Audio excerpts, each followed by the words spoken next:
আমি যদি এমপি হতাম সর্বপ্রথম বাংলাদেশের বেকার সমস্যা নিয়ে কাজ করতাম, তারপরে শিক্ষার মান উন্নয়ন নিয়ে কাজ করতাম, পাশাপাশি দুর্নীতি দমনের জন্য জিরো টলারেন্স যা করার তা করতাম। আমি যদি এমপি হতাম আমি প্রথমে আইন আমাদের ম্যাক্সিমাম আইনগুলো হচ্ছে ব্রিটিশ পিরিয়ডের, ম্যাক্সিমামই হচ্ছে 1872, 1908 সাল, 1898 সাল, এই আইনগুলির কিছু সংস্কারের প্রস্তাব আমি সংসদে রাখতাম। আমি যদি এমপি হতাম গুরুত্বপূর্ণ ভূমিকা রাখতাম, তৃণমূল পর্যায়ে মাঠ সংরক্ষণ ও উন্নয়ন করে পর্যাপ্ত পরিমাণে সুযোগ সুবিধা বাড়াতাম, বর্তমানে ক্রীড়াঙ্গনের স্বচ্ছতা এবং সুশাসন প্রতিষ্ঠা করতাম, জেলা পর্যায়ে প্রতিভাবান প্লেয়ারদের আধুনিক সুযোগ সুবিধা প্রতিষ্ঠা করতাম, উন্নত ট্রেনিং প্রশিক্ষণ, মেয়েদের জন্য আলাদা প্রশিক্ষণ সর্বোচ্চ চেষ্টা করতাম যেন তৃণমূল পর্যায়ে প্লেয়াররা সর্বোচ্চ সুযোগ সুবিধা পায়। যেখানে যেটা ডেভেলপ করার দরকার শিক্ষা, যেখানে যেটা আপনার প্রহসন, এই যে বৈষম্য, এই যে বৈষম্য নিয়ে আমাদের দেশে আজকে এই অবস্থা, সেই বৈষম্যটা সত্যিকারের বৈষম্য আমি দূর করতাম আমি যদি এমপি হতে পারতাম।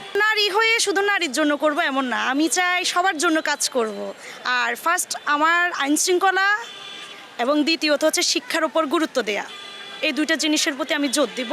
এরপর দেশের উন্নয়ন তো পাশাপাশি থাকবেই। আমি যদি এমপি হতাম তাহলে যুব সমাজ থেকে মাদকের ব্যবস্থাটা ব্যবস্থা করতাম। আমি যদি এই দেশের একজন এমপি হতে পারতাম তাহলে, যেহেতু বাংলাদেশটা একটা কৃষি নির্ভরশীল দেশ, সেই হিসেবে কৃষি খাতকে তথ্য প্রযুক্তির মাধ্যমে এমনভাবে এগিয়ে নিয়ে যাওয়ার চেষ্টা করতাম যেন একজন কৃষক তার সে যে একজন কৃষক এই জিনিসটা পরিচয় দিতে যেন সে গর্ববোধ করে।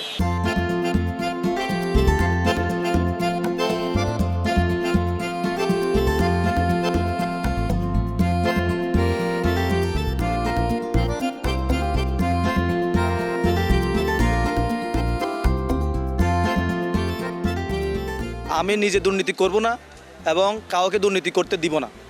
শুধু এই বাক্যে যদি আমরা সবাই দৃঢ় থাকতে পারি তাহলে দেশটাকে অতি শীঘ্রই দুর্নীতি নির্মূল করা সম্ভব। আমি যদি এমপি হতে পারতাম, বাংলাদেশ থেকে অন্তত টাকাগুলো যেভাবে বিদেশে পাচার হয়, বেগম ফাড়া হয়, ওই বেগম ফাড়াটা বন্ধ করার জন্য, দেশের অর্থ পাচারটা বন্ধ করার জন্য সংসদে গিয়ে জোর গলায় কথা বলার জন্য অন্তত চেষ্টা করে দিতাম। দেশের আইন শৃঙ্খলা বাহিনীকে অন্তত দেশের সুশান্তি অবকরার জন্য, মানুষকে সুশান্ত থাকার জন্য চেষ্টা করে অব্যাহত করে রাখতে পারতাম। বাংলাদেশে প্রথমত টেন্ডারবাজিটা বাড়াই গেছে, চাঁদাবাজিটা বাড়িয়ে গেছে বর্তমান সমাজে। এটার এমনভাবে আমি ব্যবস্থা করতাম, একজনকে আমি এমনভাবে শাসনের আইনের আওতায় আনতাম, দ্বিতীয় আরেকজন সাবাস না পায়, এই ব্যবস্থাটা আমি প্রথমে করতাম। যখনই ভোট আসতেছে, রাস্তাগুলো একটু রিপেয়ার করতেছে, অনেক কিছু বলে যাচ্ছে করে দিবে, আমি এটা করতাম না।